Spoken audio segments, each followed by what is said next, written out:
This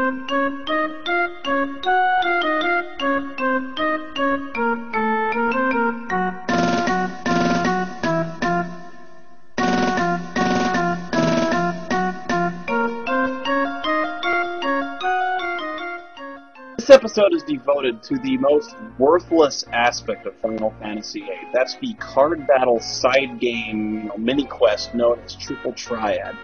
That fucking game. I don't even know where the obsession with including these pointless card battle side quests in RPGs came from.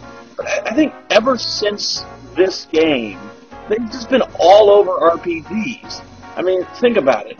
You've got, Tetramaster in Final Fantasy IX, that stupid fucking blitzball shit in Final Fantasy X, Sphere Break in 10-2, that goddamn Peasant game in Knights of the Old Republic.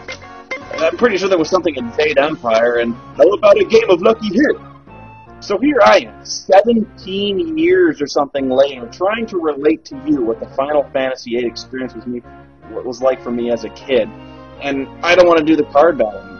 So guess what? I'm not going to do it.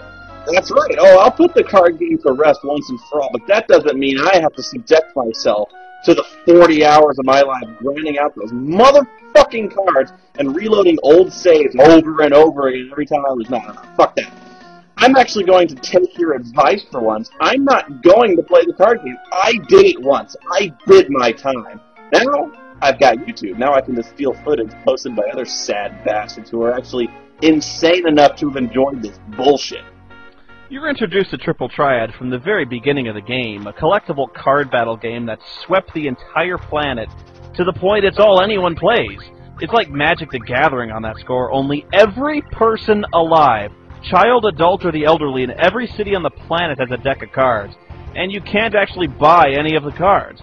You can either turn the monsters you encounter into cards, and this is such a metagame concept, I have no idea how it's supposed to actually work in any realistic fashion. Or more likely, you have to wager your cards against other players and take them one at a time when they lose. Hey kids, gambling is good for you! Gamble constantly! But not only that, the game is so widespread and popular that organizations that can only be described as cults have risen around it, with people engaging in strange rituals, organizing secret underground gambling circles, and calling themselves strange code names to protect their identities from others. Take, for example, the Card Club, a secret society in your academy that go by the names Jack, Club, Joker, Diamond, Spade, and Heart, all of whose identities are unknown, and who require you to beat them in order to talk to the next person in the club, meaning you have to go through the process of scouring the entire garden and talking to every single character in the garden about 6 times, and that's only after you win at least 15 games in the garden, and they're all people you have to get through several times if you want to get all their good cards to get to the mysterious King of Cards. Oh, but you don't find the King of Cards, he finds you. But here's how the game works. Each city tends to play by different rules, and you have to keep all of these rules straight if you want to win. There's the same rule where cards are flipped if the numbers on each side match, the plus rule where a card is placed such that the numbers on each bordering side add up to the number they all flip, and then there's the combo rule, where flipped cards keep flipping other cards if they satisfy the plus or the same rule. But so far these are just kind of annoying. The worst rules are the ones that affect which cards are traded when you win or lose a game.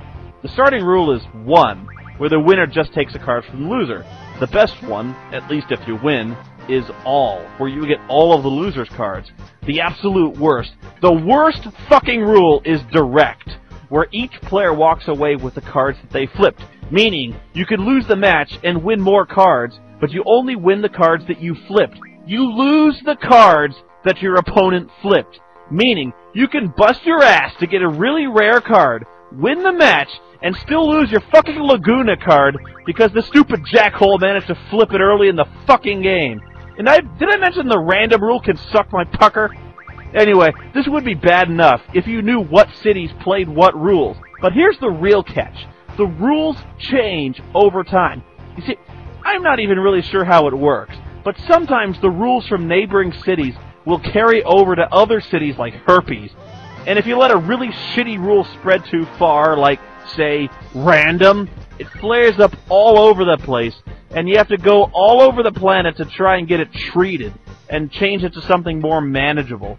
And you only really want to play the basic game and not fuck with the variant rules. So all the time, you not only have to worry about winning games and keeping track of what cards you need, who has them, and what you need to play them, you have to keep doing preventative maintenance to make sure you're playing the rules you want to use. Worse, even if you do this, the rules can degrade. So if you're like me, and you tried to set the rule for you take all the assholes cards when you win, the rule will often degrade to the next lower one in the hierarchy, diff, which is the one where you lose cards you didn't mean to lose. And this happens all at once. So get the globe-trotting, asshole. Welcome to Final Fantasy VIII. And some of these assholes will want to change the rules on you, or ask if they can play by some other city's rules. Like you're gonna remember what city plays what. And you really don't want to do that. Just say no, kids. Well, that was long-winded. I'm already tired. I think I'll catch him shut-eye before trying to find the King of Cards. Whoa! What's this? Oh my. Hey, what are you doing in my room, baby? And you even showed up in your formal uniform. Are we going to play Naughty Student or Clap the Erasers tonight? Actually, get this. Quistis is the King of Cards, which says a whole lot of weird things about her I barely want to think about. I mean, she's leading this cult of uber geeks? Ah, man. Yeah. She snuck into my room at 3 in the morning to play cards. Yeah, well, I guess it's Quistis in my room, so who am I to complain, right? Oh, yeah, baby. You want to play some cards with me? Yeah, I got a new rule we can play with. Loser strips. Ooh, Noah, your deck is so big. God, I'm lonely. But I just find it hilarious that everyone is perfectly willing to play cards with you anywhere, at any time. On a mission, in the middle of a time warp, in the middle of an attack by fucking MODOK. Anyone fall back! They're coming at us from all sides! We need to regroup and form a barrier between us and the snakes! What card? Sure, I got a minute. And I really hope you brought your own music, because if you're actually willing to invest the time necessary to finish these side quests, you'll soon realize the true horror of Triple Triad. That fucking mouth heart music looped over and over and over again, every time you play, like water torture, slowly eroding its way through your skull. And maybe it's just me, but I can't stand the little default whip, whip, whip noise every time you move the cursor. God damn, it drives me nuts. Same reason I disable all those little clicks and bells and whistles on Windows. I mean, who needs the same little chime every time you click on a link or open up a folder? You may also notice in your travels a lady who calls herself the Queen of Cards. A wandering card player who travels between the major cities bearing different ultra-rare cards depending on when you play her and where. Now, how in the hell you're supposed to figure her out without a strategy guide is beyond me, because sometimes to progress in her little sub-quests and unlock rarer cards, you actually need to lose specific cards to her intentionally before she'll bring them out. And that doesn't even get to the real problem of playing the Queen. You know what that is? The Queen is a cheating whore! Seriously, I hate this fucking bitch!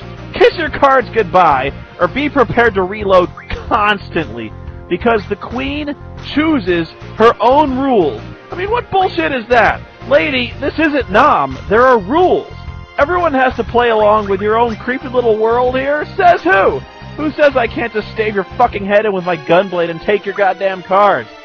I'd say this was meant to be taken as seriously as Yu-Gi-Oh!, but at least with Yu-Gi-Oh! There was some semblance of order. I mean, this is anarchy! You want to get nuts? Come on! Let's get nuts! So what's your reward for all this, you might ask? Items. You get the rare cards, you refine them into items. They're good ones, but you don't need them. You don't even really want them. And no, you don't need to do this stuff. This side quest nonsense is all over console games nowadays, and a lot of people dig the hell out of it. I guess my point is that more isn't necessarily better. I appreciate the desire to add a lot of features and open up the game to new options, but at what cost? If they put more effort into making a better primary game, maybe I wouldn't feel the need to break up the monotony with pointless minigames. Bottom line, I hate these stupid, superfluous games with no depth, no purpose, bad music, and goals that only serve to insult my intelligence.